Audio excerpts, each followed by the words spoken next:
자, 우리 시간으로 지난 9일 새벽 모로코 현지에서 지진이 발생했죠. 규모는 6.8로 지금 알려지고 있는데요. 현재 사망자, 부상자가 각각 2천 명이 넘고 있는 상황입니다. 현지 모습이요. 우선 영상으로 정치와이드가 먼저 구성을 좀 했습니다. 여러 가지 모습 그리고 굉장히 안타까운 모습도 좀 담겨 있습니다. 확인해 보시죠.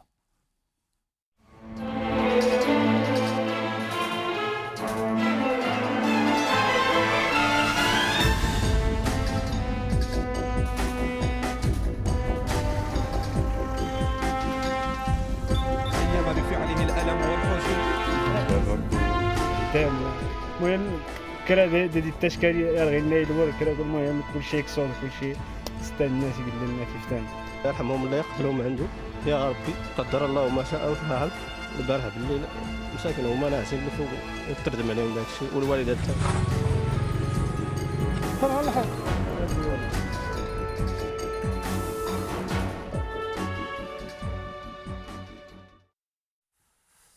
자, 지진으로 가족을 잃으신 가장으로 보이는 남성분들 나오고요. 눈물을 흘리신 여성분도 있습니다. 저분들의 슬픔을 감히 짐작을 할 수 있을까요? 이런 생각이 좀 듭니다.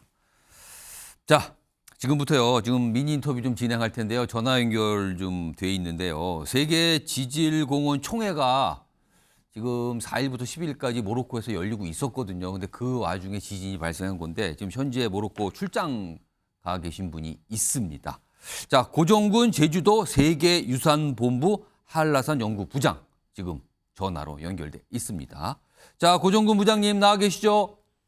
예, 안녕하세요. 예, 고정군입니다. 예, 지금 뭐 짐작컨대 굉장히 힘드신 상황인데도 일단 인터뷰에 응해 주신 점 감사 말씀 드리고요. 먼저 예. 지금 계신 곳이 어디입니까? 이것부터 좀 설명해 주시죠.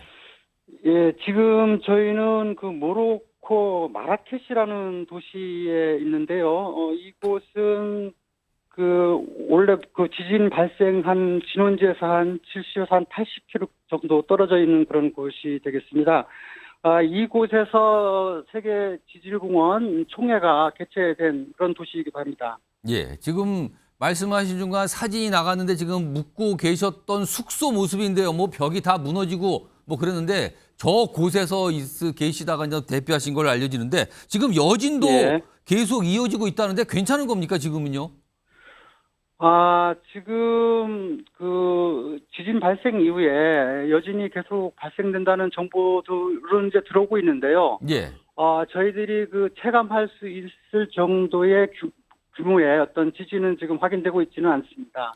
그 천만 다행이군요. 지금 사진 자료로 나가는 것은 아마도 저희 제주도 지질공원 팀이 머물렀던 그런 숙소가 예. 지진 발생 당시에 그 흔들림이라든지 균열, 일부 붕괴 등으로 인해 가지고 훼손이 발생된 그런 사진이 아마 나가고 있는 걸로 알고 있습니다. 예. 자, 그럼요.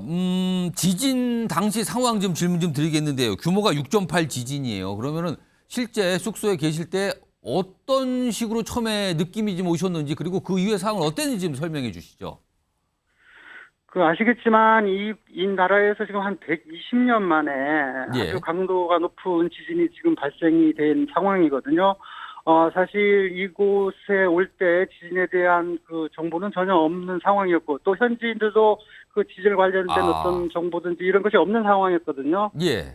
그래서 밤 11시 이후에 대부분 이제 수면에 취할 시간대에 갑자기 이제 건물이 흔들림이 발생이 되면서 일부 붕괴들이 발생이 됐죠. 그래서 초기에는 좀 당황스러운 어떤 상황을 접하긴 했습니다만은 이게 지진이라는 것을 판단하고 숙박객들이 전부 길가라든지 공터로 피신하는 그런 상황이 발생이 됐죠. 그 지진이 발생한 그리고 이것은 첫날에는 저희들의 숙소뿐만 아니라 예. 주변에 있는 호텔, 주변에 있는 뭐 민가 현지 거주인들도 동시에 그런 어떤 상황을 이제 접하게 되고 그런 형태의 피신들이 이루어지게 된 것입니다. 지진 발생 첫날에는 노숙을 하셨다 그러는데 이게 건물이 무너질까 봐 걱정 때문에 많은 분들이 그렇게 노숙을 하신 건가요, 그러면요? 예를 들어서 저희들이 묵었던 숙소는 재사용이 불가능할 정도로 많이 훼손이 된 상황이었고요. 그래서 다시 재진입이라든지 숙소로 다시 이용하기에는 어려운 상황이었습니다. 그래서 그곳에 있던 대부분의 사람들은 예. 지금 다른 숙소로 이동이 된 그런 상황이죠. 이번에 모로코에서 열리던 이 지질총회 출장 오신 분들이 이제 많은 분들이 가셨다는데 한국인들은 몇 명 정도 계셨고요. 지금 그분들은 다 어디 계신 겁니까, 그럼? 저희들이 우리 국내에서도 많은 분들이 지금 총회에 참석을 했는데요. 전체적으로 인원수는 77명에 이르고요. 예. 근데 이제 각 지자체별로 참여 일정들이 좀 다소 차이가 있습니다. 그래서 좀 이른 시간에 귀국하는 팀들이 있고요. 또 전체적인 프로그램을 소화하기 위해서 또 나중에 예. 이렇게 귀국하기로 결정된 팀들이 있는데 예. 사전에 그런 예약된 일정에 따라 가지고 일부는 지금 귀국이 지금 이루어지고 있고요. 저희 제주도 팀 같은 경우는 지금 총회 프로그램의 전체적인 것을 소화하고 귀국할 그런 계획하에 예약이 돼 있어서 예. 내일 새벽에 귀국할 그런 계획으로 있습니다. 자, 일단 예, 말씀하시고 예, 말씀하세요. 총회가 지진 발생 이후로 여러 가지 준비됐던 워크숍이나 프로그램들이 취소 내지 중단되면서 지진 발생 다음 날 약식의 어떤 폐막식을 통해 가지고 마무리는 된 상황입니다. 그러니까 지금 말씀하니까 회의나 참석하신 분 중에서 별다른 피해는 없고요. 그리고 알려지기는 우리 교민분들도 한 300명 넘게 계신다는데 큰 별다른 피해는 없는 걸로 나오고 있어서 불행 중 다행인데, 자, 현지인들 분들 지금 사진이 많은 영상과 사진들이 들어오고 있지만 외신을 통해서 굉장히 차마 뭐라고 묘사하기 어려울 정도로 처참한 모습들이 많거든요. 현지에서 체감하는 피해 사항은 어떻습니까? 예, 저희들이 지금 현지에서도 24시간 재난 형태의 방송이 지금 이루어지고 있는데요. 예. 지금 우리가 머물고 있는 이 도심 지역보다는 지금 산악지대의 피해가 훨씬 크게 발생된 걸로 지금 파악이 되고 있고요. 예. 또 아주 많은 사상자들이 지금 발생이 되고 있는데 대부분인 경우는 이 지금 산악지대에서 지금 발생이 되고 있는 걸로 확인이 되고 있습니다. 예. 지금 저희들이 머물고 있는 마라케시에서도 한 15명 정도가 사상자가 발생된 걸로 확인되고 있는데 이 사상자 수는 전체적인 사상자 수에 비해서는 좀 낮은 상태다. 이렇게 볼 수가 있죠. 예. 자, 그리고요, 지금 굉장히 어려운 상황에 처해고 계신데도 피해자들을 위한 헌혈에 나서신다는 얘기가 있어요. 이거는 어떤 내용입니까? 저희들 총회에 참석했던 팀들은요, 총회 지진 발생 다음날 약식의 폐막식을 앞서가지고, 지금 많은 사상자들이 이제 발생이 되고 있는 상황에서, 어떤 도움을 줄 수 있는 방안의 하나의 방안으로 참여자들이 전체적으로 헌혈하는 그런 어떤 이런 일들이 있었습니다. 예. 그렇군요. 자, 이 질문은요, 사실은 이 외신을 통해서 들어오는 내용 중에 여러 가지 있지만 이 지진 관련해서요. 근데 이런 내용도 있는데 엄청난 피해가 지금 모로코에서 발생을 했어요. 그런데 모로코 당국의 미흡한 대응 때문에 제대로 대처를 못하고 있다. 이것이 문제다. 이런 지적이 되는 보도가 많은데 현지에서도 지금 이런 불만이 좀 느껴지십니까? 그 부분은 저희들이 좀 이렇게 파악하기는 좀 어려운 부분인데요. 다만 이제 마라케시가 이제 많은 관광지로 유명한 곳이지 않습니까? 예. 마라케시 같은 경우는 지금 위험한 지역인 경우는 출입 자체를 지금 봉쇄하고 있고 또 일부 무너진 곳들은 조기 복구 작업들이 착수되는 것들을 볼 수가 있었습니다. 그래서 또 교통의 전체적인 흐름도 지금은 양호한 그런 상태로 지금 변환이 됐고 전체적으로 도시의 현지 주민들도 비교적 좀 긴장 상태에 들어가고 안정화된 상태로 들어간 그런 걸로 볼 수 있는데 다만 지금 산악지대라든지 이런 어떤 접근이 어려운 부분들이 굉장히 많이 발생되지 않습니까? 이런 부분에 대한 어떤 후속 대책들 이런 것들은 저희들이 좀 파악하기는 좀 어려운 상황입니다. 알겠습니다. 마지막 질문으로요. 고종군 연구부장님, 귀국 일정은 정해지셨나요? 거기 현지 가상이 굉장히 어려우셔서 가능한 빨리 귀국을 하셔야 될 텐데 지금 귀국 일정이 좀 예. 나온 게 있습니까? 지금 항공기 그 지진 발생 후에 여기를 떠나고자 하는 뭐 국내들이 많아서 새롭게 항공기를 구입한 조기 귀국은 어려운 상황이고요. 예. 저희들이 사전에 그 예약된 그 일정으로 움직일 수밖에 없는 그 상황인데 저희들은 한 24시간 후 내일 아침에 예. 모로코를 떠나서 귀국할 그런 계획입니다. 귀국에는 큰 차질이 없을 거로 보고 있습니다. 알겠습니다. 자, 끝까지 안전하게 귀국하시길 바라겠고요. 지금까지 고종군 제주도 세계유산본부 한라산 연구부장이었습니다. 고맙습니다. 예, 감사합니다. 자, 현지 상황 아무리 짐작해도 굉장히 어려울 걸로 예상이 돼요. 그러나 이제 또 감사하게도 저 고종군 연구부장께서 전화로 연결하셔서 그 현지 상황을 좀 생생하게 전달해 주셨습니다. 자, 일단 사망자가 좀 더 안 늘어났으면 좋겠는데 그런데요. 사실 이런 지진 얘기가 나오면은 우리나라 걱정도 되잖아요. 우리도 지진 피해가 있었던 나라거든요. 그래서 우리는 과연 안전한 것인가? 그리고 모로코 아까도 말씀하셨지만 뭐 120년 동안 별다른 그 지진 피해가 없었다 이런 얘기 나오잖아요. 그런데 엄청나게 큰 피해가 발생을 했거든요. 이와 관련된 전문가의 분석 정치와이드가 좀 취재를 했는데요. 내용 들어보겠습니다. 아프리카 판하고 그다음 유라시아 판하고 충돌하는 만나는 곳이거든요. 주기가 길어서 그렇지만 한 6.8 정도의 지진은 일어날 수 있는 환경입니다. 우리나라도 과거에는 지진의 안전지대라고 착각하고 있었거든요. 그렇지만 실제로는 규모 한 6.5 이상 한 7.0 가까이 되는 지진도 있었습니다. 지진에 대비한 이런 준비가 많이 돼 있어야 됩니다. 자, 지진 관련 사항은요, 들어온 대로 바로바로 전해드리도록 하고요. 뭐 이 주제 이 정도로 좀 마무리하겠습니다. 그리고요, 지금 현지에 계신 한국분들 무사히 귀국하기 다시 한번 바라고요. 그리고 더 이상의 사상자나 사망자 모로코 현지에서 안 나오길 이것도 좀 기원해 보겠습니다.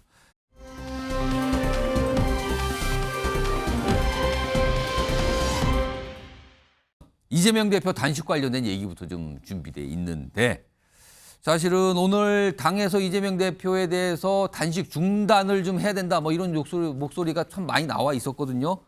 그리고 어제 이재명 대표가 뭐 이런 얘기와 관련해서 한 얘기도 있습니다. 영상으로 먼저 확인해 봅니다.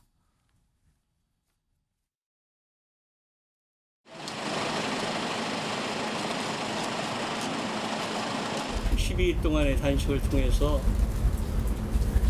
우리 이 대표님의 뜻이 국민들에게도 많이 인식이 되었으리라고 생각이 되니까 원눈으로 보고 단식을 중단해 주시기를 우리 중진 의원들 뜻을 모아서 전달드립니다. 그 마음 정말로 감사드립니다. 정부가 됐건 이게 여당이 됐건 코빼기도 안 보고 우리는 대표가 이제는 12일 만에 해결될 문제 아니니까 건강 회복해서 같이 싸우자 하는 측면에서 얘기를 하는 거니까. 우리 중진 의원들의 뜻이 일치된다는 거니까 깊이 새기시고 잘 존중해 주시기 바랍니다. 고맙습니다. 가까이 오시죠. 의원님도 좀 가까이 오시죠. 몸에서 음식 냄새 날까 봐. 괜찮습니다. 어제 꿈에 뭐 고기 굽는 꿈을 꿨어요. 아직도 그 신경이 남아있나 봐요. 저 정도고요. 예. 잡아주시죠.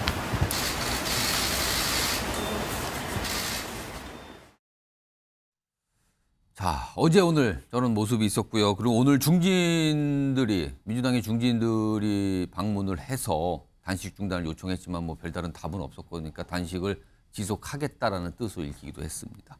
자, 전용기 의원 오늘 나와 계신데요. 오늘 사실 최고위원회의가 있는데 불참을 했어요. 그래서 좀 빠진 대로 이재명 대표가 불참한 대로 진행이 됐고 그리고 어제는 방금 영상에서 들어보셨지만 고기 굽는 꿈까지 꿨다. 그러니까 사람이잖아요. 그러니까 식욕 뭐 그러면서 아직까지 식욕이 남아있나 보다 약간 한탄하는 듯한 이런 얘기까지 꺼내는 걸 보이는데 굉장히 힘든 상황으로 읽힙니다. 지금 저 모습은요. 근데 말려도 단식을 중단할 뜻이 지금 전혀 없는 겁니까 지금? 단식이 결국에는 의지로 하는 것 아니겠습니까? 예. 그런 측면에서 봤을 때 윤석열 정부에서 그 누구도 이재명 대표와 대화를 시도하려고 한다거나 다른 방식으로 이런 단식의 의지를 꺾을 수 있는 예. 좀 이렇게 단식의 의지를 좀 저하시킬 수 있는 제스처를 하나도 안 보이고 있지 않습니까? 그러면 어떻게 되는 겁니까? 그 상황 속에서 이 의지를 꺾기가 굉장히 좀 어려운 상황인 것이죠. 그러나 자칫 위험할 수도 있는 거 아닙니까? 지금 이미 위험한 시기는 도래했다고 합니다. 원래 단식을 시작하면 약 3일경에는 예. 굉장히 좀 이렇게 배고파서 힘든 상황이라고 하고 일주일이나 열흘이 지나고 나면 이제 내부에 있는 장기가 손상되기 시작하는 그런 지점인데 지금 열흘이 넘었지 않습니까? 12일 차입니다, 오늘로. 그렇습니다. 그래서 내부의 장기 손상이 일부 진행되고 있을 것으로 보고 있습니다. 그래서 우리가 현저하게 말수가 없어진 것도 볼 수 있고요. 그러니까 말이 굉장히 느려지고 행동이나 있습니다. 말이 굉장히 느려졌거든요, 지금요. 일주일 정도까지는 아무런 문제가 없는 것처럼 예, 보였습니다. 별다른 변화는 없어 보였는데. 그런데 이제 일주일이 지나고 나서 아마 의사들도 담당 의료진도 이제는 힘들어지실 겁니다라는 이야기를 하셨을 것 같아요. 그래서 일주일 때부터 이제 뒤에서 누울 수 있는 공간을 좀 마련을 해놨습니다. 그런데 우리가 보시다시피 이재명 대표가 계속적으로 앉아 있으시거든요. 예. 보통 다른 분들 단식하는 거 보면 어떤 조그마한 식탁을 하나 두고 기속적으로 혼자 있으세요. 왜냐하면 누구를 대응하는 것도 힘들고 그렇겠죠. 말하는 것, 듣는 것이 모두 예. 힘들기 때문에 예, 예. 혼자만의 시간을 가지고자 하는데 이재명 대표를 응원차 찾아오시는 분들이 굉장히 많거든요. 계속 누군가하고 얘기를 하고 있단 말이에요. 그분들하고 계속적으로 만나다 보니까 이게 어려움이 2중, 3중으로 그것도 역시 체력 와닿습니다. 저하를 더 가속화시킨다. 그렇습니다. 그런 상황 속에서 단식은 계속적으로 유지를 해야 되다 보니 지금은 건강이 굉장히 좀 안 좋아지신 걸로 알고 있고요. 예. 말하기도 어렵고 듣기도 어려운 이런 상황까지 온 것 같습니다. 그러니까 단식을 중단할 의사가 없다라는 걸 사실 오늘도 강조한 셈이 됐는데 잠시 화면 아까 사진 3장이 들어있는 화면이 잠시 나왔거든요. 불러오겠습니다. 여기 보면 급격한 건강 악화, 좀 체력이 많이 떨어진 걸로 좀 보이는데 그제입니다. 10일차 검찰 출석했을 때 모습이죠. 그리고 어제 11일차 그러니까 자리에 눕는 모습이 자주 보이는데 어제도 이런 모습이 있었고요. 오늘은 최고위도 불참을 했어요. 그러니까 회의를 참석할 만한 체력이 안 된다 이런 뜻을 읽히기도 하는데 자 이런 가운데요. 다음 준비된 영상은 2명이 등장을 합니다. 한 분은 과거에 이미 단식을 경험했던 분의 어떤 조언이 담겨 있고요. 그리고 다른 한 명은 어제 영상인데 뭔가 불만 표시를 좀 하고 있어요. 들어보겠습니다. 제가 이제 당대표 시절에 그 단식을 해봤습니다. 근데 진짜 위험합니다. 저는 진짜로 했거든요. 6일 지나고 나면 몸에 굉장히 안 좋은 그런 괴사 현상이 일어나요. 그러면 이유야를 막론하고 정치권, 특히 야당, 수단 방법 가리지 않고 만류해야 됩니다. 상대방이 어려움에 처해 있을 때에는 이유야를 막론하고 상대방 손을 잡아주고 그리고 나서 또 건강 회복한 뒤에 또 싸우면 되죠. 한 번 싸우고 말 겁니까? 뭐 그런 것은 정말 저는 좀 더 크게 했으면 좋겠습니다. 지금 단식으로 몸 상태가 상당히 안 좋아 있고 김성태 전 의원 같은 경우도 8일인가 9일째쯤에 단식을 종료한 걸로 알고 있습니다. 네. 그 정도로 10일째가 되면 몸 상태가 어떤지 뻔히 알 텐데도 대통령실에 있는 정무수석 단위에 있는 누군가는 와서 대통령의 말을 직접 전하지는 못한다 하더라도 그래도 건강을 묻고 안부를 묻고 그리고 여당의 대표도 안부를 물어야 하는 게 정상이지 않습니까? 네. 그러나 그런 게 지금 전혀 없는 상황이죠. 자, 우리나라 정치사에서 단식을 하는 야당 지도부 뭐 사실은 과거도 많이 있었거든요. 그리고 여러 가지 모습이 있었는데 그 내용 좀 정리된 게 있습니다. 보겠습니다. 과거에 1990년까지 갔네요. 김대중 당시 평화민주당 총재 13일 당시에는 전 민자당 대표, 여당 대표인 김영삼 대표가 뭐 방문을 해서 말리고 그랬다. 그리고 당시에 보면 뭐 최병렬 한나라당 대표, 정세균 민주당 대표, 김성태 자유한국당 원내대표 등등등 다 단식 이렇게 됐는데 뭐 날짜는 다 다르지만 그때마다 당시 여당 쪽 지도부 또는 당시의 청와대에서 누군가 와서 뭐 위로도 하고 말리기도 하고 이런 모습이 있었다는 거죠. 가장 최근에는 황교안 자유한국당 대표가 2019년 8일간 단식을 했는데 당시에 이낙연 총리와 이해찬 당시 이 여당 대표가 와서 단식을 말리는 모습이 있었다. 이렇게 되어 있습니다. 그리고 방문 시점은 대개 뭐 빨리 오면 2일차 그리고 늦어도 한 6일차 정도에는 방문을 했다 그런 내용입니다. 근데 지금 12일차입니다 오늘이. 근데 뭐 아무도 안 온다. 아까 고민정 의원이 약간 불만 이런 걸 좀 나타냈죠. 정혁진 변호사. 네네. 이정현 전 청와대 정무수석 좀 통 크게 좀 와서 좀 말리기도 하는 게 좋을 것 같은데 약간 이런 조언 비슷한 게 나왔는데 네네. 대통령실은 좀 아무 반응이 사실 없어요. 이 까닭은 어디 있다고 보십니까? 그러니까 조금 전에도 봤듯이 단식했던 분한테 방문했던 사람이 예. 거의 동격이었어요. 원내대표가 단식하면 원내대표가 찾아가고 저희 DJ가 단식하니까 YS가 찾아가고 거의 그 급이 맞았단 약간 말이에요. 카운터파트급으로 거의 왔다 이거죠. 그렇죠. 뭐 DJ가 단식하고 있는데 YS가 무슨 그때 뭐 최영우 의원이나 뭐 김동영 의원이나 그런 분들 안 보내고 본인이 직접 갔잖아요. 그 다음에 이제 고민정 의원 말대로 제가 봤을 때 지금 상황이 정상적인 상황은 아니에요. 그런데 제가 봤을 때 정부 여당 그다음에 대통령실에서는 이재명 대표의 그 단식이 명분이 없다라고 생각을 하니까 내가 갈 수가 없다라고 생각을 하는 거 아닌가. 그럼 만약에 누군가 예를 들어서 지금 대통령실의 정무수석 쪽이나 누군가 가서 방문을 해서 뭐 단식을 말리면은 뭔가 명분을 좀 이상하게 줄 수 있다 이렇게 판단하는 걸까요? 왜냐하면 저기 쭉 이렇게 그 야당 주로 야당이었죠. 야당 뭐 대표급들이 이제 단식하셨을 때는 그 단식은 정치적인 단식이었어요. 그런데 이거는 지금 그 이재명 대표의 그 단식은 정치적 단식이 아니라 사법적 단식이라고 판단할 수밖에 없는 것이 아닌가. 본인이 수사를 받고 있는 상황에서 하는 단식. 그렇죠. 그다음에 단식하는 중에 지금 지난번 공직선거법 재판은 불참했지만 그 지난 금요일 날 공판이었거든요. 그땐 참석 안 했어요. 그다음에 그 다음 날 수사는 참석했다고요. 조사를 받았단 말이죠. 그러니까 이거는 이런 식의 단식은 역사상 없었다는 이야기죠. 그렇기 때문에 정부 여당 입장에서는 정무수석이 갈 일이 아니다. 왜냐하면 정치적 단식이 아니니까. 그렇다라고 해가지고 사법적 단식이니까 검찰총장 보내야 되나? 그것도 아니잖아요. 그러니까 단식이 정상적이다라고 보여지지가 않으니까 이후 벌어지는 그런 뭐 일련의 일들도 정상적인 것이 될 수 없는 상황이다. 저는 그렇게 판단이 됩니다. 가기도 약간 모호하고 애매해져 버렸다. 약간 이런 설명이신데. 자, 그런데요. 요거를 뭐 일단 상황은 이걸 대치라고 할 거야. 아무튼 뭐 양보가 없어요, 지금. 이런 모습인데. 정기남 교수님. 근데 사실은 이재명 대표가 단식을 시작하면서 한 가지 사라진 게 이른바 민주당 내부의 친명, 비명 뭐 이런 것 잠잠해졌어요. 그리고 이재명 대표를 향해서 쓴소리를 많이 하시는 분들 약간 자제를 하시는 것 같고 약간 잠잠해졌습니다. 확실히 이건 어떤 효과가 있는 것 같아요. 근데 지금으로서 그건데 지금으로서 이재명 대표가 단식을 멈출 명분이 없잖아요. 지금은요. 그렇다면 이거 이른바 출구 전략이 없는 건데 이거 어떻게 되는 겁니까? 그러면 원래 단식 투쟁이라는 것 자체가 사실은 최후의 수단과도 같은 것이기 때문에 출구 전략이 마땅치 않다. 뭐 이런 얘기가 정치권에서는 거의 통설처럼 얘기가 되어 오지요. 실제로 지금 출구 전략을 만들기가 굉장히 어려운 여건인 건 사실입니다. 게다가 무슨 여권이라든가 대통령실에서 누가 찾아오지도 않는단 말이에요. 지금 통상적으로 보면 앞서 자료를 통해서 우리가 확인할 수 있었듯이 단식장을 야당 대표가 됐든 원내대표가 됐든 단식을 하게 되면 여당 지도부나 정부 관계자가 찾아가서 위로하고 격려하고 또 경청하는 이런 모습을 통해서 그 출구를 만들어주는 측면이 있었단 말이에요. 자, 그러나 지금 집권여당의 행태는 뭡니까?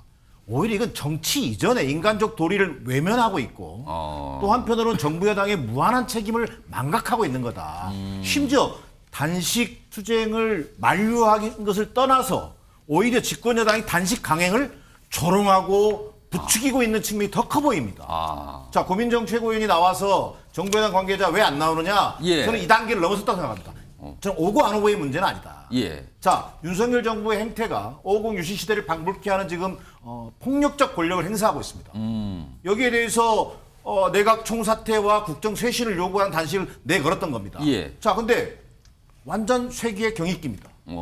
자, 그런 와중에 또 한 측면은 또 뭡니까? 정기국회가 시작돼서 뭔가 민생을 돌보는 민주당의 어떤 투쟁이라고 하는 것이 부각이 돼야 되는데 또 단식 때문에 또 약간 묻히는 측면도 있습니다. 가려진 측면이 있습니다. 현실적으로 이런 어려움들이 지금 나오다 보니까 도대체 출구가 있는 것이냐 없는 것이냐 이런 논쟁이 벌어지는 것인데요. 자, 현재 상황은 대단히 저는 위험한 상황이다. 사실은 단식을 얼마나 지속할 수 있을까 이런 생각이 들잖아요. 지금. 그렇다면 제가 이 자리에서 하는 얘기가 얼마나 설득력 있을지는 모르겠습니다만 내일 오전에 민주당 의원총회가 예정되어 있는 걸로 알고 있습니다. 예. 그리고 내일 오후에 이재명 대표는 검찰의 소환 6번째 소환 조사에 임하는 걸로 되어 있습니다. 예. 자, 그러면 내일 의총을 통해서 소위 현역 의원 169명의 이름으로 소위 이재명 단식을 중단을 권하고 다시 회복해서 정말 윤석열 정부의 이랬던 폭력적 권력 행사를 우리가 다 막아내겠다. 예. 자, 건강을 회복해서 다시 싸우자라고 하는 것을 결의하는 모습을 보여주는 것도 하나의 방법이다.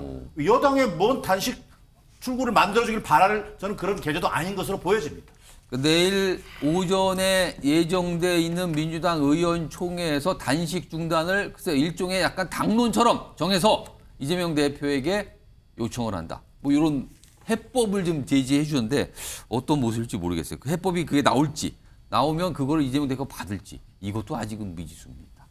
자, 이런 가운데요. 어제 이낙연 전 대표가 단식 농성장을 찾았습니다. 그 모습 영상으로 확인해 보겠습니다.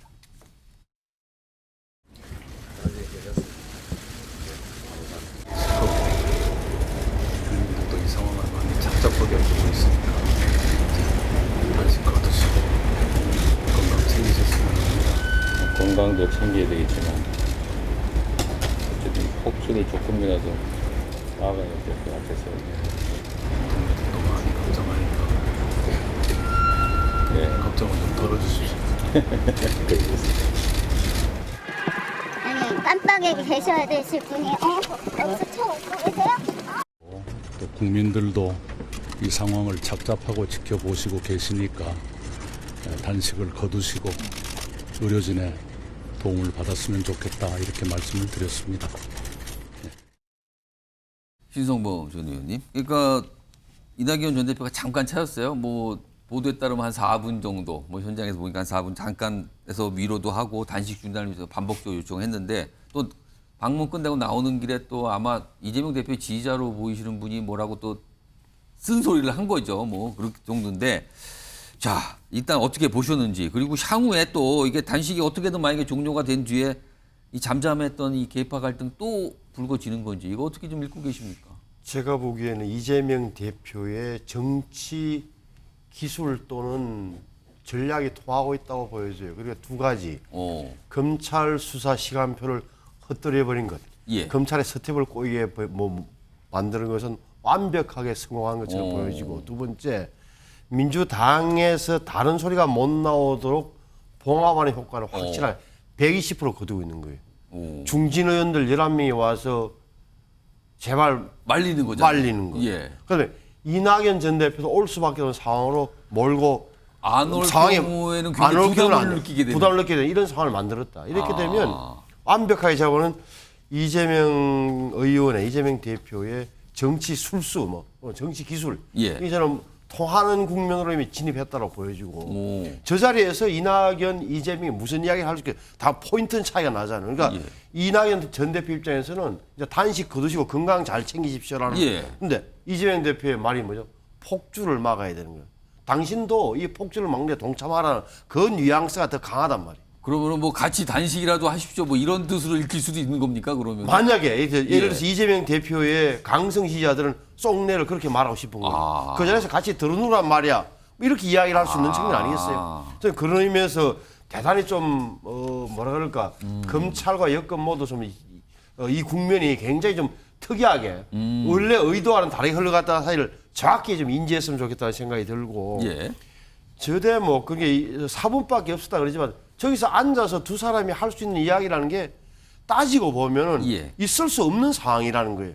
그리고 저는 언제 어떻게 끝날지는 모르겠어요. 하지만 적어도 우리가 보기에는 지난번에 자진해서 불체포 특권을 포기했다고 한 31명의 민주당에서 서명했던 그분들이 나중에 다시 한 번 더 체포 동의안이 넘어와서 과연 단일 대우를 유지할 수 있을까? 그게 의문이 좀 생기는 국민이 됐다고. 그건 또 지켜봐야 됩니다라는 말씀으로 좀 마무리하셨습니다. 아무튼 이틀째 12일입니다. 이게 보통 기간은 사실 아니에요. 이런 상황에서요. 이 지난 9일 검찰 조사를 받았거든요. 내일 가기로 했는데 일단 먼저 한번 받았거든요. 근데 그 당시에 조서 날인을 안 했어요. 이걸 두고 지금 오늘도 여야가 약간 설전처럼 좀 얘기들 나누는데 이 영상 준비된 게 있습니다. 먼저 확인해 보겠습니다. 검찰 수사 과정에서 조사 날인 또한 진술 거부권의 저는 일환이라고 보고 이 말도 안 되는 그 진분제 하나하나 지장 다 찍어야 되잖아요. 검찰 조사 받으신 분들 알 텐데요. 지장 하나하나 찍게 하지 않습니까? 그것도. 저는 어제 모습을 보면서 이재명 대표에게는 다 계획이 있었구나. 이 날인을 거부했기 때문에 조사 능력이 없는 것이고 다시금 소환 조사를 해야 되는 거잖아요. 그러니까 이런 일들이 반복되기 시작하면서 최종적으로 검찰이 구속영장을 청구하게 된다면 결국은 검찰이 정당하지 않다라고 하는 명분을 계속 쌓아나가고 있는 게 아닌가 싶습니다. 민주당이 다시 사법 방해에 시동을 걸고 있습니다. 이재명 대표는 조서에 자신의 진술이 누락되었다고 억지 부리며 서명 날인조차 하지 않는 등 시종 일관 비협조적으로 조사에 응했다고 합니다. 피의자가 조서에 날인하지 않으면 증거로 인정되지 않는 점을 이용해 구속영장 청구를 지연시키려는 꼼수로 보입니다. 자, 정혁신 변호사. 네네. 지난 주말 검찰 조사 일단 있었어요. 당시에 그때 당시도 여러 가지 얘기했었는데 그 중에 하나가 조사를 다 끝냈으면 조서가 작성이 되거든요. 그 진술에 대해서 적는 건데 여기에 사실은 날인을 안 했다고 해요. 이거는 무슨 의미입니까? 그러니까 왜 그랬을까요? 이재명 대표가요. 예. 몸은 그 수원지검에 나가서 조사를 받은 것처럼 보이지만 법적으로는 조사를 안 받은 거예요. 날인을 안 하면 그렇게 되는 겁니까? 그렇습니다. 왜냐하면 수험생이 시험장 가잖아요. 왜 시험장에 갑니까? 시험 치러 가는 거잖아요. 그런데 시험 치러 가가지고 답안지에다가 이름을 쓰지 않았어요. 그러면 그 수험생이 시험을 치러 간 겁니까? 그 시험을 안 본 게 되잖아요. 시험 안 본 거랑 마찬가지예요. 형사소송법에 어떻게 되어 있냐면 244조에 피의자 신문 조서 관련된 규정이 있는데 피의자 신문 조서는 피의자가 열람하여야 한다라고 규정하면서 피의자가 이 피의자 신문 조서 이렇게 쭉 초안을 갖다가 보고 거기에 대해서 이의 제기할 게 있거나 아니면 의견 진술할 게 있으면 검사는 반드시 그 조서에 그와 같은 내용을 추가로 기재하여야 된다 이렇게 되어 있어요. 그러니까 저도 이제 형사 사건 있으면은 검찰청에 같이 변호사 참여라고 하거든요. 참여를 하는데 왜 참여를 하느냐?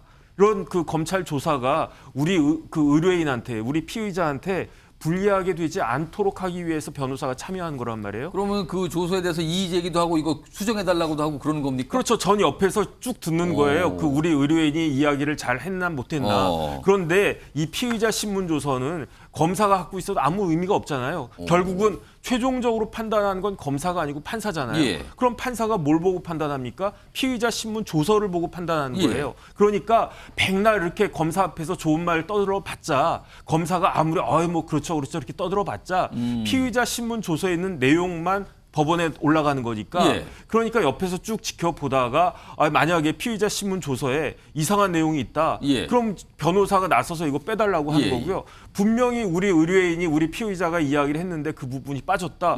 옛날에 조금 전에 이야기했는데 이거 왜 뺐냐 넣어라. 이렇게 할 수가 있단 말이죠. 그런데 이재명 대표랑 같이 갔던 변호사가 누굽니까? 박균택 변호사예요. 박균택 변호사는 어떤 분이냐면 검사장을 무려 5번을 한 사람이에요.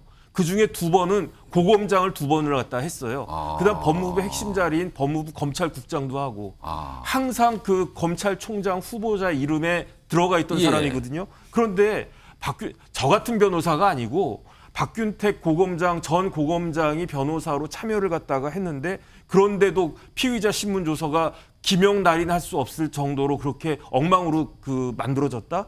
그거는 말이 안 되고요. 그럼 왜 날인을 안 한 걸까요? 그러니까 저는 이해가 되지가 않는 게 그렇다라고 하면 그 유명한 박균택 변호사가 가가지고 도대체 무슨 일을 했길래 변호사로서 어떤 역할을 했길래 도대체 그 피의자가 기명 날인도 못할 정도로 저렇게 했는가? 제가 봤을 때는 상식적으로 법조인들한테는 말이 되지 않은 일이 지금 벌어지고 있는 것이다. 전용기 의원, 왜 김영란이는 안 했다고 얘기가 나옵니까? 상식적이지 않은 수사기 때문에 이 단어 하나하나를 꼼꼼하게 봐야 된다고 볼 수 있을 것 같습니다. 조사는 어차피 날인하게 돼 있는 것이고요. 추가로 출석했을 때 하나하나 꼼꼼히 보고 거기에 대한 사인을 하는 것입니다. 예. 사실 지금 검찰은 확증 평양을 가지고 이재명 대표를 이미 범죄자로 낙인을 찍고 있습니다. 지금 그래서 10개 이상의 피의 혐의로 이렇게 조사를 받고 있는데 예. 이 대목도 비슷한 게 결국에는 검찰이 조서를 꾸미면서 본인들이 유리한 방식대로 해야만 판결에서 유리한 이익을 얻지 않겠습니까? 그런 측면에서 봤을 때 단어 하나하나도 모든 것을 검토해야 될 것이고 이런 부분들을 보다 보니까 검토할 시간이 부족하다. 우리가 추가로 출석을 해서 조서에 사인을 하겠다. 날인을 하겠다라고 이야기하는 것 같습니다. 사실 여기서 방어권 이야기하는 거는 별다른 의미가 없습니다.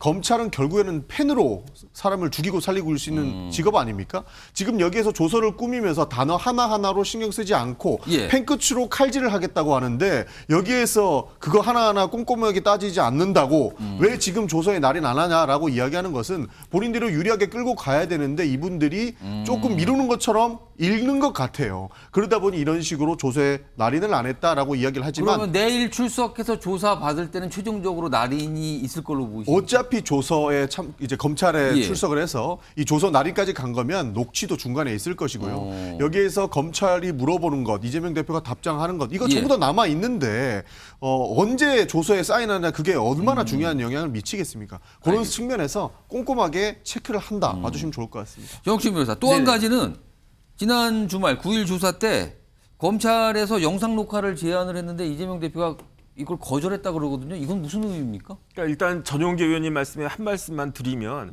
그런 일이 벌어지지 않도록 변호사가 있어야 된다는 이야기거든요. 그러니까 조사가 이렇게 원사이드하게 일방적으로 말도 안 되게 되지 않게끔 하기 위해서 변호사가 있어야 되는데 변호사가 옆에서 가만히 있다가 이제 피의자 신문조서를 딱 봤더니 말이 안 된단 말이야. 그러니까 사인 못 하겠다. 이게 말이 되냐는 이야기인 거죠. 그다음에 영상 녹화는 말 그대로 옛날에는 영상이 없었잖아요. 그런데 지금은 그 피의자가 원하면은 그다음에 이제 검사가 그 원하고 그러면은 영상 녹화를 할 수 있는데 영상 녹화를 하면 이런 아무런 이런 일들이 벌어지지가 않겠죠. 왜냐하면 쭉 틀어보면은 진짜로 검사가 억압적으로 막 그렇게 했는지 아니면은 제대로 했는데 그러니까 지금 검찰이나 이재명 대표나 이야기가 완전히 틀리지 않습니까? 검찰은 그렇게 했는데 이재명 대표가 뭐 다 쓸데없는 이야기 중언부언하고 그러더라. 그 다음에 이재명 대표는 뭐라고 이야기했냐면은 검사가 측은할 정도로 제대로 된 증거가 없더라. 서로 말만 있는데 만약에 영상 녹화가 됐다라고 했으면은 그것만 보면 누구 말이 맞는지 정확히 알았을 텐데 그 부분을 이재명 대표가 거부했다라고 하니까 굉장히 유감스럽다. 저는 그렇게 판단이 됩니다. 아무튼 영상 녹화도 일단 거제에서 없고요. 날인도 없고 약간 이례적인 모습이긴 한데 내일 검찰 출석 오후에 지금 예정돼 있거든요. 일단 이와 관련해서 오늘 민주당에서 브리핑을 좀 했습니다. 들어보겠습니다. 이재명 당대표는 오는 12일 오후 검찰에 한 번 더 출석합니다. 검찰의 부당한 추가 소환 요구에도 불구하고 12일 당당히 응하겠다는 입장입니다. 그거는 뭐 어차피 협의해서 결정된 거니까요. 정진환 교수님, 내일도 똑같이 지난 주말 조사처럼 뭐 영상 녹화 뭐 안 된다 하고 날인도 안 하고 만약에 이러면은 이게 조사가 의미가 없는 거 아닙니까? 이렇게 되면 이게 무슨 의미가 가는 거죠? 조서 날인도 하지 않고 녹화도 하지 않고 거기에 따른 만약에 의미가 없다가 아니라 자 그렇게 되면 기소가 안 되는 겁니까? 그건 아니잖아요. 그건 검찰의 또 판단을 따로 하겠죠? 검찰의 판단이 따로 있는 거잖아요. 자 이재명 대표는 본인이 입을 수 있는 어떤 불이익을 감수하면서 그런 행위를 하는 거예요. 그리고 변호사 입장에서도 아까도 우리 정혁진 변호사 잘 얘기했습니다만 박균택 변호사 경험 많은 분입니다. 자, 20, 30페이지 보는데 이건 몇 자를 고치는 수준이 아니었다라는 그런 또 얘기도 있단 말이에요. 물론 그 검찰 수사실 안에서 벌어진 일을 우리가 일일이 알 수는 없습니다만 자 앞서도 얘기했습니다만 야당 대표 벌써 6번째 소환입니다. 1년 6개월이 넘도록 검찰이 수사하고 있어요. 도대체 이재명 대표 피의자의 진술에만 의존하는 수사를 할 겁니까? 자, 대북 송금 특검 의혹만 하더라도 김성태 사장의 진술, 그다음에 이화영 부지사의 진술 이거 없으면 이것만 가지고는 수사가 안 되는 거잖아요. 안 된다고 보는 거잖아요. 자, 객관적 증거, 누구도 부인할 수 없는 객관적 증거로 수사해야 되는 거 아니에요? 객관적 사실과 법리에 의해서 수사하는 게 검찰의 수사잖아요. 그런 면에서 어찌 보면 야당 대표를 욕보이는 방식으로라도 해서 소환하고 있는 이 소환쇼에 이재명 대표 입장에서는 좋다. 당당하게 임하겠다. 자 이미 그럼 국민들이 받은 인식은 뭐냐. 혐의 입증에 지금 어느 정도 실패한 거 아니냐 검찰이 이렇게 볼 수 있는 거예요. 저는 지금 정치 검찰의 모습을 그대로 보여주고 있다. 꼭 이재명 대표는 여기에 당당하게 마지막 순간까지 조사받는 대국민 이미지를 분명히 보여주고자 하는 그런 차원에서 내일 출두를 하는 것이고 저는 내일 열람 과정에서 최악의 경우 소설을 날인하지 않을 수도 있죠. 그러나 지난 조사 때 6시까지 조사가 이루어지면 다음 출석해서 이 부분을 마무리하겠다라고 하는 입장을 피력한 바 있기 때문에 내일은 원만하게 저는 조사가 마무리될 것으로 조심스럽게 전망해 볼 수 있겠습니다. 아직은 모르겠습니다만 뭔가 엄청난 수싸움으로 비춰지는 것 같기도 하고요. 지금 검찰과 이재명 대표 사이에. 내일 오후에 어떤 모습이 또 있을 겁니다. 기다려보도록 하겠습니다.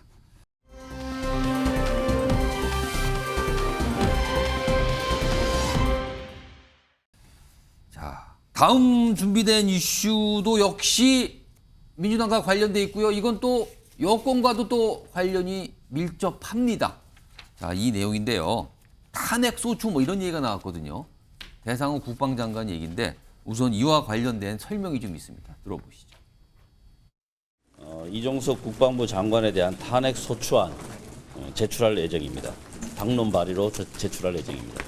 뭐 그러니까 해임을 빨리 하면 되는 것이죠. 예, 지도부 전체 회의 결과입니다. 내일 긴급 의총을 할 예정입니다. 뭐 사실 이거는 뭐 많은 분들이 꼬리 자르기냐 이렇게 얘기하시는데 법 장관에 대한 부분은 저는 꼬리 자르기가 아니라 꼬리 숨기기다. 이 사람들 좀 국회 내보내고 싶지 않다. 이런 마음이 좀 반영된 것 아닐까. 지금 뭐 탄핵을 추진하기로 뭐 100% 결정한 건 아니고요. 뭐 대통령이 순순히 꼬리를 숨기게 놔두지 못하게 하는 방법들을 고민할 수밖에 없죠. 자, 전용기 의원. 지금 사실은 민주당에서 이종석 국방장관에 대한 탄핵 소추안을 제출하겠다. 그리고 내일 뭐 의원총회 돼서 뭐 당론으로 결정한다. 뭐 이런 얘기가 나오는 상황인데 일단 뭐 기정사실 된 것 같아요. 근데 최근에 이종석 장관이 개각설의 대상이 됐거든요. 그럼 만약에 이 개각설이 맞아서 윤석열 대통령이 탄핵 소추안 처리 전에 개각을 해서 국방장관을 교체해버리면 탄핵 소추 대상이 사라지는 거 아닙니까? 그렇죠. 그러나 어떻게 되는 겁니까, 정황상으로는 진짜 꼬리 자르기와 꼬리 숨기기가 가능해진다라고도 볼 수 있는 것이죠. 그래서 정치적 책임은 윤석열 대통령께서 지셔야 하는 상황까지 오게 된 거라고 보고 있습니다. 왜 지금 민주당이 갑자기 국방부 장관을 탄핵 소추하려고 하느냐. 일단은 국방부 장관으로 남겨놔야 될 사안이 있고요. 그다음에 직무정지 상태에서도 특검을 받을 수 있는 사람까지 만들어 놓은 겁니다. 왜냐하면 특검을 결국에는 하게 되면 그리고 어떠한 조사가 들어오게 되면 국방부 장관은 국방부 장관으로서 대답해야 될 의무가 있는데 지금 국방부 장관직을 그만두고 밖으로 나가면 자연이 되지 않습니까? 그러면 국회에서 하는 국정조사라든지 그리고 지금 앞두고 있는 국정 감사, 10월에 있는 국정감사라든지 이런 데에는 이종석 국방부 장관이 나오지 않아도 되는 그런 명분까지 주게 되는 겁니다. 그거를 지금 민주당은 막으려고 하는 겁니까? 그렇습니다. 지금 여기에서 최상병 사건들이 불거졌을 때 민주당은 줄곧 국방부 장관의 월권을 지적해왔습니다. 그러니까 수박 주스를 살 것이냐 딸기 주스를 살 것이냐라고 보고 있는데 잠깐만 그거 사지 말고 기다려보세요라고 이야기를 했던 것이 지금 대정부 질의에서 박주민 의원이 이종석 국방부 장관한테 물어본 거거든요. 그러니까 쉽게 표현해서 그런 거지 이종석 국방부 장관이 지금은 월권을 행해서 사단장을 빼려고 했던 의혹의 핵심 인물이란 말이죠. 그렇기 때문에 이 사람이 대답할 의무가 있는 국방부 장관직에 남아 있어야만 이 수사의 진실을 파헤칠 수 있다라고 보는 것인데 만약에 이종석 국방부 장관이 나가거나 개각이 돼버리면 자연인으로서 질 의무가 크게 없다라는 것이죠. 만약에 내일이라도 인사 조치가 나와서 개각이 돼서 국방부 장관이 일단 뭐 새로 누가 임명이 돼도 일단 국방부 장관이 물러나서 공석이 된 상태가 되면 어떻게 되는 겁니까? 그러면? 그렇게 됐을 때에도 이 꼬리 숨기기가 저희는 맞아 떨어진다 이렇게 보고 있는 건데요. 결국엔 특검을 하게 되면 사건의 진실에는 가까워질 것입니다. 문제는 국방부 장관의 월권이 있었는지 없었는지 수사를 통해서 밝혀질 것이고요. 여기에서 문제는 이종석 국방부 장관이 남아 있을 때에는 그 말 한마디의 무게가 엄청 크지 않습니까? 왜냐하면 장관으로서 대답을 하는 것에 무게가 있는데 자연인으로서 돌아가고 나면 윤석열 정부는 그 이종석 자연인이 대답한 거다라고 하면서 또 한 번 더 블래핑이 가능하고 꼬리 자르기가 가능하다는 거죠. 그런 상황을 막고 사건의 진실에 접근하고자 민주당은 특검 추진하기 전에 탄핵 소추를 해서 직무 정지를 시켜놔야 된다라는 것입니다. 사실 뭐 개각이 이루어져도요. 어떤 다음 차기 장관이 일단 내정이 되고 인사청문회 기다리는 와중에도 장관직은 그 전 장관 유지하는 경우도 있고요. 아예 물러나 버리는 경우도 있거든요. 이건 또 어떻게 되는 건지.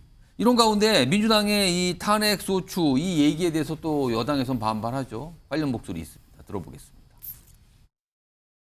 조금만 마음에 안 들면 탄핵이 이제 습관적으로 나오는데 앞으로 민주당은 본인들이 이제 집권 여당이 될 생각이 없는 모양입니다. 민주당이 이성을 찾길 바랍니다. 야권에서는 장관 탄핵 움직임도 본격화하고 있고요. 하고 국방부 차원에서 현재 상황 어떻게 좀 돌파해 나갈 계획이신지 궁금합니다. 국회에서 추진되고 있는 상황에 대한 질문을 하신 것 같은데요. 국방부와 별도로 드릴 말씀은 없는 것 같습니다. 신성무 전 의원님. 네. 앞서서 민주당은 이상민 행안부 장관도 탄핵 소추했는데 이게 불발됐잖아요, 사실은요. 그렇죠. 언제 가서. 근데 이번에도 만약에 민주당이 소추를 했는데 또 이것도 불발되면 이것도 민주당 입장에서는 사실 좀 타격 아닙니까? 그렇게 말해 이태원 참사 책임을 묻겠다 해서 이상민 장관을 6개월 동안 공소를 만들었는데 결론은 헌법재판소에서 9대0, 9대0으로 인용이 안 됐단 말이에요. 인용이 안 됐단 말이에요. 근데 지금 왜 저러냐? 민주당 입장에서 이런 거예요. 그러니까 해임해라. 대통령이 요거 해임하십시오. 해임하는 건 뭐야? 책임을 인정한다는 걸로 또 해임하면 인정인데 인정. 이종섭 장관의 잘못을 외압을 대통령이나 여당이 인정했다로 되는 거예요. 그런데 뭐냐? 해임을 안 하면 그러면 또 이게 이렇게 그 탄핵을 하겠다는 거고. 그러면 쉽게 말하면 교체, 자연스러운 교체로 개각으로 교체하는 꼴은 못 보겠다. 이 말이에요. 또 뒤에는 뭐가 있냐? 특검이 기다리고 있는 거예요. 특검. 양날의 칼을 가지고 지금 이제 대통령을 압박하는 게 장관 어떻게 보면 이제 탄핵안의 본질이다. 탄핵을 할 수 있겠어요. 예를 들어서 발의하는 거에 3분의 1이니까 100명 이상 되겠고 그 결의야 또 찬성이야 과반수니까 150명 넘으니까 할 수 있어요. 할 수는 있어요. 근데 저게 과연 그러면 이종석 장관이 법률과 헌법을 위반한 거냐. 7월 30일 날 제가 했지만 다음 날 해병대 사령관을 통해서 내가 판단 잘못했다.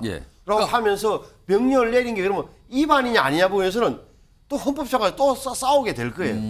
그런 문제가 남단 말이에요. 그러니까 이게 일반적인 인식과 달리 국무위원 탄핵은 정확하게 말하면 헌법과 법률 위반이라는 게 명확하게 드러나야 되는데 지금 야당에서는 뭐 자신이 있다고 하는 말인데 글쎄 법률적 영역으로 들어가면 어차피 군수사단에 조사하는 게 1차 참고 자료에 불과하고 그것이 경찰, 민간 경찰로 넘어가고 다시 검찰 단계를 거쳐야 되기 때문에 이것을 완벽한 외압이라고 판단할 근거가 있을까 법적으로 이런 문제가 남아있는 거예요. 그러니까 정치적 타격을 가하겠다는 그 의도만큼은 명확한 거죠. 나중에 특검이 기다리고 있다니까. 지금 정치적 의도 뭐 이런 분석하셨는데 전현기 의원께 이건 좀 물어봐야겠어요. 지금 이종석 장관에 대해서는 탄핵을 지금 추진하고 있는 게 여권 일각의 시각이에요. 이게 지금 사실은 윤석열 대통령 탄핵 명분을 쌓으려는 거 아니냐 이런 시각이 여당 내에 있습니다. 이거 어떻게 보십니까? 뭐 윤석열 대통령이 잘못하고 있는 거를 여권 일각에서 알고는 있나 봅니다. 그 정도로 그렇게 생각할 보는 정도면. 걸 또 그렇게 해석하십니까? 사실 이종섭 국방부 장관이 월권을 해서 사건의 외압을 행사했느냐 마느냐는 많은 국민들께서도 보고 있는 것이고 이것도 아까 얘기했던 특검을 통해서 밝혀질 일입니다. 그런데 이것을 정치적인 사유를 들어서 윤석열 대통령의 탄핵까지 이끌어낸다? 저희는 아직까지 윤석열 대통령이 탄핵을 할 만큼 법을 위반했다라고 보지는 않습니다. 그러나 탄핵 실제로 얘기하시는 분이 있잖아요. 그런 근데. 이야기를 하시는 분이 있는 거죠. 그러나 민주당에서도 굉장히 조심하는 부분이 이 부분인데 괜히 탄핵 얘기해가지고 명확한 기준도 못 잡으면 오히려 민주당한테는 더 큰 손실을 입힐 수 있는데 왜 그런 얘기를 하겠습니까? 민주당이 이 문제를 특검까지 가고 이종석 국방부 장관을 탄핵한다고 해서 윤석열 대통령까지 보는 거는 대통령께서 잘못하고 있는 거 여권이 오히려 더 잘 알고 있는 것 아닌가 저는 그렇게 보고 있습니다. 민주당이 단독으로 국회에서 본회의에서 통과되기 전에 시키기 전에 윤석열 대통령이 예를 들어서 개각을 해가지고 신임 국방장관을 임명하면 이종섭 장관의 직무는 정지돼요. 이상민과 똑같이 되는 거예요. 그러면은 장관은 지금 이종섭은 장관 직무 정지 상태. 신범철 차관인가 누군가가 장관 직무 대행 체제로 대행을 하겠죠. 또 제2의 이상민 사태가 벌어지는 거예요. 6개월 적어도 최소한 6개월 동안은 장관이 없는 상태. 국방부 장관이 공석인 희유의 사태가 벌어질 거예요. 이게 글쎄요. 전례가 있었는지 모르겠습니다. 굉장히 복잡한 상황이 자칫 벌어질 수도 있을 것 같습니다. 지금요. 자, 이 주제 이 정도로 마무리하고요.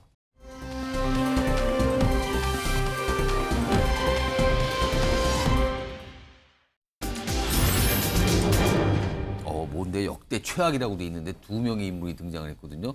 또 2명의 인물, 지난주 국회에서 설전을 아주 치열하게 굉장히 벌였거든요. 그래서 주말 동안 저 모습 참 많이 회자됐는데 우선 저 모습도 하나가 준비돼 있고요. 그리고 오늘 안민석 의원이 관련해서 인터뷰에서 얘기한 게 또 있습니다. 2가지 영상 차례대로 나옵니다. 확인해 보겠습니다.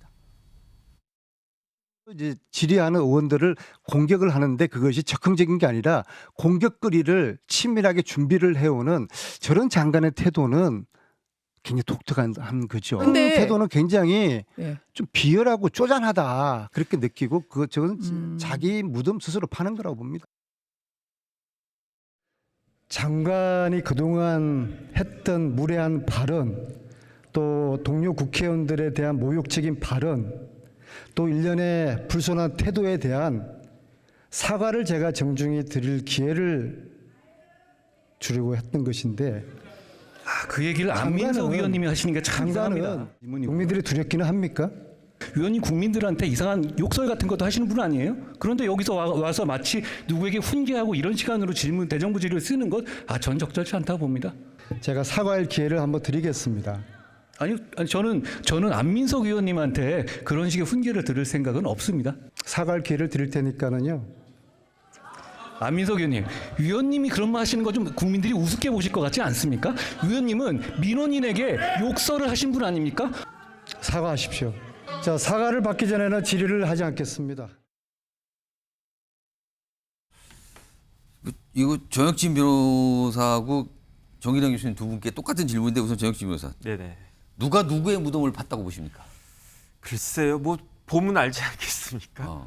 왜냐하면 본인이 장관을 개인적으로 비난한 건 정당한 거고 본인이 공격을 당하면 그거는 비열하고 쪼잔한 건가?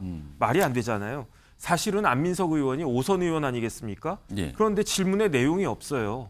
질문다운 질문을 해야 되는 거 아니겠습니까? 5선의 관록이 있는데. 그러니까 제가 봤을 때 어떻게 하면 질문다운 질문이 있을 수 있겠는가? 첫 번째, 흥분하지 말아야 돼요. 흥분하지 말아야 되고 두 번째, 준비를 잘 해야 돼요. 그런데 준비는 하지 않고 흥분만 한 상태에서 저렇게 들이대니까 그러니까 오히려 한동훈 장관한테 뒤치기 당하는 거 아니겠습니까? 그걸 누구 탓을 갖다 하겠습니까? 본인이 잘못해서 한 걸 가지고. 그러니까 쪼잔하다 뭐 이런 표현까지 우리 인터뷰에서 좀 나왔어요. 그렇게 쪼잔하다라고 하는 말은 결국은 본인한테 돌아가는 거예요. 부메랑으로. 본인이 쪼잔하게 느껴지는 거지 한동훈 장관이 쪼잔하게 느껴지겠습니까? 그런데 제가 봤을 때 지금 민주당의 가장 큰 해악은 무능하다는 것 같아요. 제가 봤을 때는. 그러니까 저렇게 5선 의원씩이나 되시는 분들이 저 정도밖에 안 되니까 그러니까 그 압도적인 다수당을 국민들이 만들어줬음에도 불구하고 정권이 계속 리볼빙이 되지 않고 연장되지 않고 교체가 된 것이 아닌가. 전 다시 한번 저런 모습을 보면서 생각하지 않을 수 없다. 그렇게 판단됩니다. 방금 영상에 안 나왔지만 지금 화면에 있거든요. 총선 출마하냐고 서로 물어본 게 있어요. 거기긴 출마하세요? 왜 나한테 물어보세요? 거긴 출마하십니까? 뭐 서로 이런 또 질문 답변도 있었습니다. 덧붙여서요. 정기량 교수님, 이거 어떻게 보십니까 지금 이 상황? 정혁진 변호사께서 민주당 의원들은 이 무능하다라고 하는 비판. 저는 민주당 의원들이 겸허하게 수용할 수 있어야 한다고 생각합니다. 수용할 수 있어야 된다 그거. 성찰의 계기로 삼아야 한다고 생각합니다. 지금 옆에 민주당 의원을 두시고 지금 그 말씀을 하고 계신데 지금. 그럼에도 불구하고 저는 정말 볼썽사나운 역대 최악의 대정부 질의. 자, 안민석 의원과 한동훈 장관이 공동 주연 배우급이에요. 저는 안민석 의원 좀 전에 자료 화면에 나왔습니다만 안민석 의원 질의는 상당히 차분한 질의였습니다. 자, 근데 저 답변하는 한동훈 장관의 태도를 보세요. 저는 일찍이 한동훈 장관 같은 국무위원을 본 적이 없습니다. 이런 국무위원은 없었다. 이런 국무위원은 없었죠. 답변 내용은 고사하고 답변 태도 저게 뭡니까? 아니, 안민석 의원의 어떤 입장에 대해서 동조하고 안 하고 문제를 떠나서 자, 한동훈 장관은요. 과거에 박용진 의원과 대화할 때 수년 전 음주운전 했던 사건을 끄집어냅니다. 또 안민석 의원하고 지금 대화 중에 느닷없이 안민석 의원이 지역 주민에게 욕설 문자 보냈던 과거의 일을 그걸 또 꺼내냅니다. 다시 끄집어낸 거네요. 저는 국민이 싸우자고 달라드는 거예요, 저건. 저게 왜 그럼 한동훈 장관이 저런 행태를 보이느냐? 예. 책임은 윤석열 대통령에게 있는 것이죠. 왜? 이 윤석열 정부의 1차적 특징이 뭡니까? 입법부에 대한 무시예요. 그리고 야당이라고 하는 존재를 인정하지 않겠다는 거예요. 예. 이런 태도에서 저 한동훈 장관 같은 행태가 만들어지는 거라고 저는 보는 겁니다. 예. 자, 한동훈 장관 차기 대선의 후보군으로까지 거론되고 있는 어찌 보면 보수 진영에서는 대단히 다크호스인 것만은 분명해요. 자, 그렇다면 도발적이고 감정적인 대응으로 인해서 이런 그 국회를 무시하는 또 민의를 대변하는 국회의원을 무시하는 그런 태도는 한동훈 장관이 먼저 바뀌어야 된다. 이 이야기를 꼭 해주고 싶습니다. 지금 지난 8일이거든요. 이 안민석 의원 한동훈 장관의 저런 설전이 있는데 그 연장전처럼 비치는 모습이 그날 또 있었습니다. 다른 분이 또 등장을 하는데요. 그 내용도 확인해 보겠습니다. 장관님 요새 호신용품이 호황을 누리고 있어요. 예? 아니 저기 정청래 의원님 계속 소리를 지르셔가지고 제가 안 들립니다 제가. 예. 뭐라고요? 정청래 의원님 질문하실 말 있으면 나와서 하시면 될 것 같아요. 지금 국민들이 보고 계시지 않습니까? 이렇게 야유를 하시면 어떻게 답변하겠어요? 지금 방청석 한번 의원님들 봐주십시오. 국민들께서 방청하고 계시고 불만이 있을 수 있어도 의원님들도 말하지 마십시오. 정 의원님 야구장 오셨습니까? 이렇게 자꾸 야유를 하세요. 그렇게 반말로 야유를 하시면 국민들께서 뭐라고 생각하시겠어요? 정청래 의원님. 한동훈 장관이 질의를 받고 답변했는데 정책위 의원이 계속 모여서 얘기를 한 거예요. 그랬더니 여기 뭐 야구장입니까? 지금 이런 말까지 나왔는데요. 전날 대정부 질문에 방청석이 있잖아요. 뒤에 본회의장에. 그때 한 80명 가까운 분이 계셨는데 그중에 40여 명이 초등학생이 견학 왔습니다. 그날. 저거 다 본 겁니다. 요거요. 제가 신성범 전 의원님, 전용기 의원님 두 분께 제가 시간을 많이 안 드리고요. 30분씩만, 아니 30초씩만 드릴게요. 딱 한 말씀만 해주세요. 먼저 신성범 전 의원님. 왜 민주당 의원들은 한동훈 장관에게 활약을 집중하느냐, 공격을 집중하느냐. 이 정부의 로얄 프린스, 황태자다. 그 다른 사람들은 다 당하지만 나는 안 당한다. 나는 이길 수 있다. 내 이기는 걸 보여주겠다는 그 호성심 때문에 한동훈을 계속 자극하는 건데. 정청래 의원은 왜 거기 그게 앉아서 구원이 있는 거고 야지 놓는 게 전문이니까. 그런데 좀 제발 좀 실력을 갖고 한동훈을 이기는 모습을 야당 지지자들 원할 거예요. 실력으로. 전용기 의원님. 국회가 반성해야죠. 그러나 행정부도 좀 반성했으면 좋겠습니다. 결국에 국민들이 봤을 때는 끼리끼리 논다 아니겠습니까? 그러니까 국회의원들 수준이 떨어진다라고 이미 사실 신뢰도가 많이 떨어져 있는 대한민국인데 거기에서 행정부의 신뢰까지 떨어지는 모습들을 한동훈 장관이 보여주고 계세요. 그렇기 때문에 둘 다 좀 반성하는 모습을 좀 보여야 됩니다. 전날 제가 현장에 있지 않았습니까? 뒤쪽에 보라고 김영주 부의장께서 말씀하셔서 뒤에 봤는데요. 한숨 쉬시면서 나가시는 분들 많더라고요. 사실 국회나 행정부나 정신 차려야 되는 건 마찬가지라고 봅니다. 혹시 전화로 왔던 초등학생들 40여 명 되는데 집에 가서 엄마나 아빠한테 부모님한테 혹시 오늘 나 국회 갔는데 엄청나던데요. 그 어른들 왜 그러세요? 뭐 이런 얘기하는 거 아닙니까 혹시나도요? 아니면 일기에 막 이상한 내용 써놓은 거 아닙니까 혹시라도요? 갑자기 창피해집니다.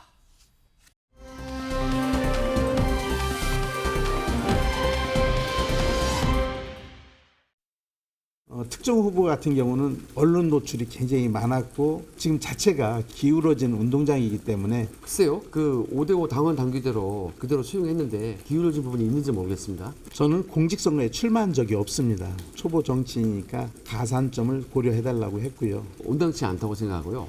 어제까지 당협위원장이었기 때문에 공익신고자 가산점을 제가 받아야 된다 보거든요. 근데 제가 그런 주장하지 않았어요. 그 기준 자체가 제가 납득하지 못하는 기준이라면은 저보고 참여하지 말라는 소리나 똑같겠죠. 어떤 방법이라든 강구해야 될 것 같습니다.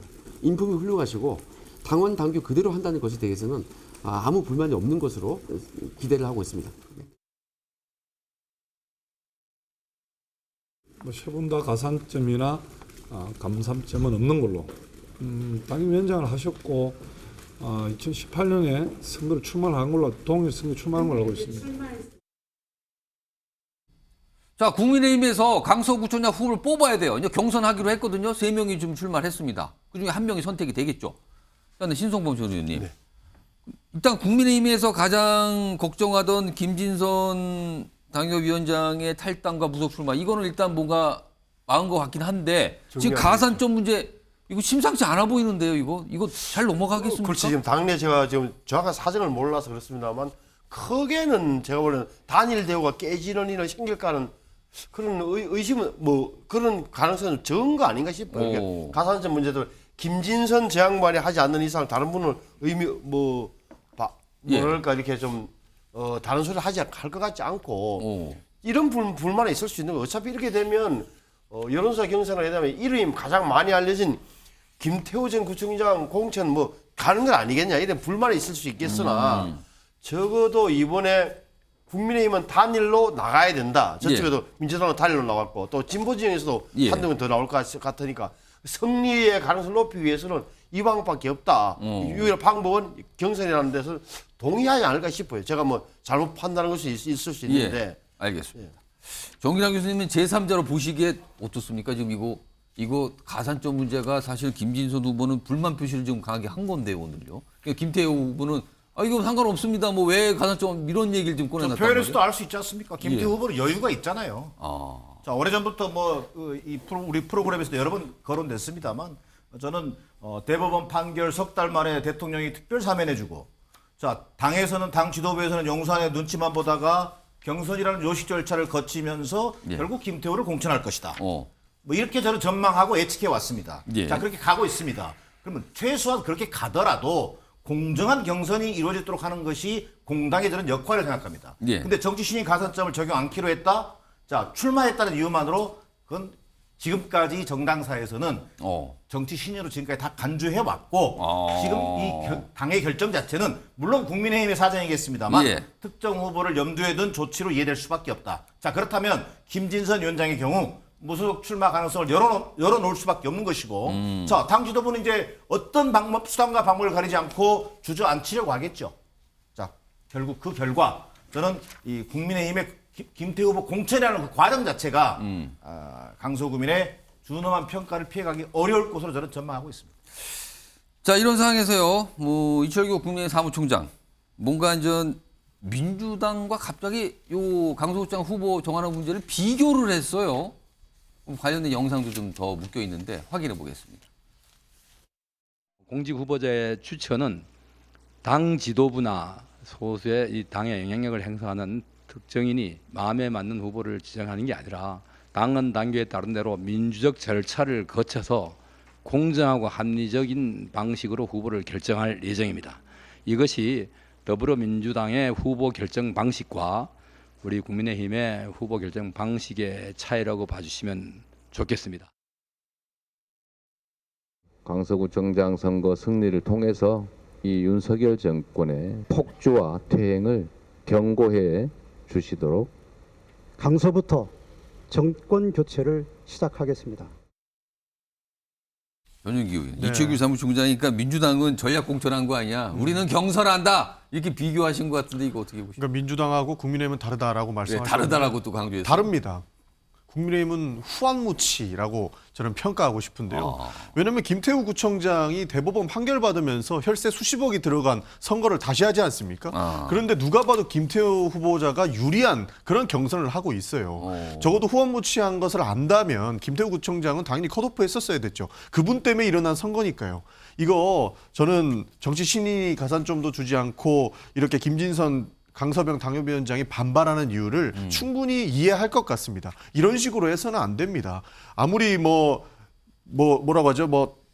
김태우 구청장을 다시 공천하고 싶은 생각이 있다 하더라도 이분의 잘못으로 새로 생긴 것에 이런 식으로 공천을 하는 것은 바람직하지 않다라는 말씀으로 마치겠습니다. 하실 말씀 있으세요? 아니 근데 이게 사무총장이 저런 이야기 할 수 있는 거고 충분히 국민들이 느낄 만하다. 특히나 이번에 강서구청장의 선거를 예단하기 힘들지만 유심히 보셔야 될 대목이 민주당에서는 13명 나왔다가 경찰청 차장 출신을 전략 공천을 한 거고 예. 우리는 어찌됐건 형식적이나 뭐 경선을 하는 거죠. 경선을 했고 3명이 승복하겠다고 서약서를 썼다고 나왔어요. 그러면 그 차이를 분명히 있다는 거 하나. 또 하나 유시민 보셔야 될 때문에 정의당, 녹색당, 진보당 이런 쪽에서도 아마 후보를 낼 거예요. 그러면 이른바 흔히 말하는 진보 진영이 갈라진다면 또 투표율이 예를 들어서 아주 낮다면 국민의힘에서도 김태우 후보를 내서 충분히 성산이 있다고 판단할 근거는 좀 있는 거예요. 정치 현실적으로 본다면. 예, 알겠습니다. 두 분이 또 각각의 입장을 좀 전해 주셨습니다.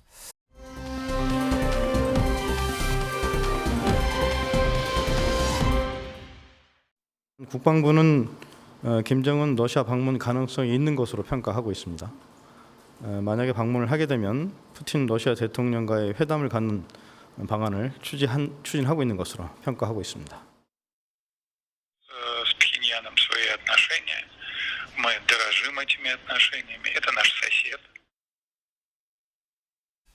자, 국내에서 지금 김정은 전용 열차가 러시아 블라디보스토크로 출발했다 이런 보도 나오고 있거든요. 화면 좀 보겠습니다. 지도가 있습니다. 이런 경로로 갈 걸로 지금 예상이 되죠.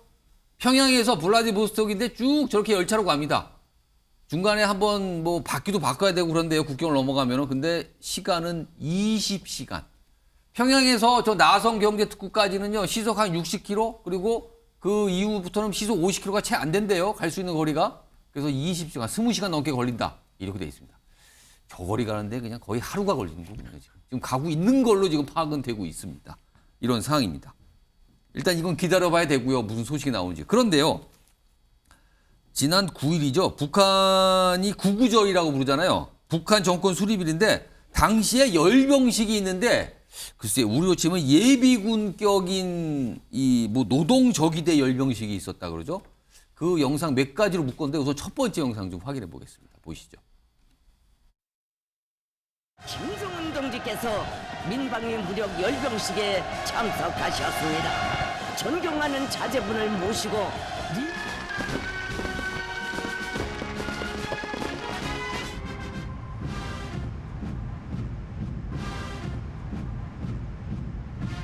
마치와 낫과 함께 수호의 총대를 잡은 한전의 무서운 힘을 만장약한 장엄한 포성으로 원수들에게 철철을 내리리라.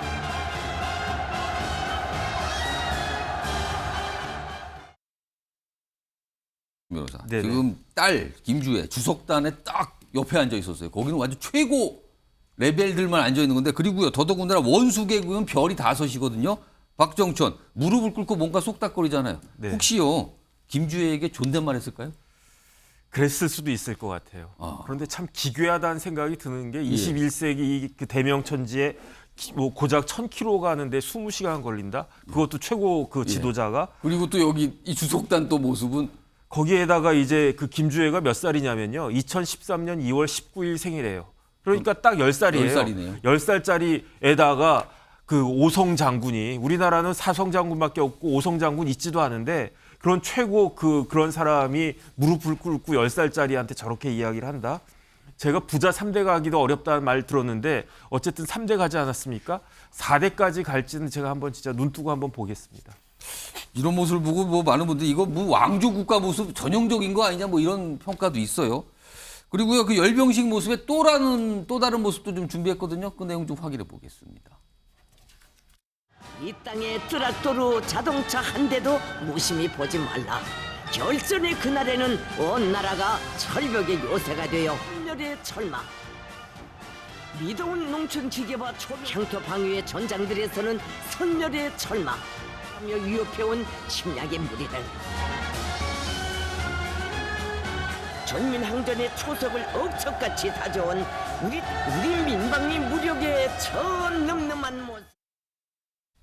정기랑 교수님, 그러니까 트랙터가 고사포를 싣고 끌고 가고 생수차로 위장한 고사포차가 있고 또 무슨 비료포대 같은 걸 덮어놓고 뭐 이런 건데 이걸 우리가 웃어야 됩니까? 이걸 걱정을 하고 무서워야 되는 겁니까? 이거 무서워할 것까지는 없지만 웃어서는 또 안 되겠죠. 저게 이제 북한이 보여주고자 하는 의도는 한반도에서 전쟁이 발발할 경우에 북한 내의 어떤 모든 상용 차량과 일반 노동자까지 총동원하겠다. 저렇게 다 동원한다? 그렇습니다. 그런 의지를 과시하기 위한 트랙터에다 고사포를 싣고 다니는 모습. 뭐 심지어는 생수 운반 차량, 영락 없는 생수 운반 차량인데도 그렇습니다. 방사포를 탑재하고 있거든요. 예. 이런 부분을 지금 보여주고자 하는 것이고요. 얼마 전 핵 잠수함을 공개했는데 우리 정부는 외형만 보고 이를테면 야 완성도가 좀 떨어지는 것 같아. 이런 식의 품평 어렵다. 약간 이렇거든요. 이렇게 하고 있을 때는 아닌 것 같다는 판단입니다. 자, 핵 잠수함 공개했죠. 열병식 공개하면서 자 북러 정상회담까지 이어집니다. 자 안보 위기를 가중시킬 저는 위험이 커지고 있는 상황이다. 면밀한 대비 태세 이 부분들을 점검해야 될 어떤 그 시사점을 주고 있다. 저는 이렇게 보여집니다. 한 20여 초 남았는데 신성범 전 의원님 지금 북한 식량난 심각하다 그러잖아요. 근데 저럴 여유가 있습니까? 열병식 저렇게 하고? 제 노농적이대 이야기인데요. 예. 저는 흔히 그런 이야기합니다. 우리나라 군인의 군 수뇌부는 너무 최신식을 좋아해요. 디지털해야 되고 비싸고 최신 스펙의 고스펙. 근데 북한 군 지도부는 어떻게 보면 약간 주체적인 저런 그 갖고 있는 거예요. 저런 대목도 아픈 거예요, 우리로서. 알겠습니다. 저것도 좀 걱정해야 된다 이런 말씀 같습니다.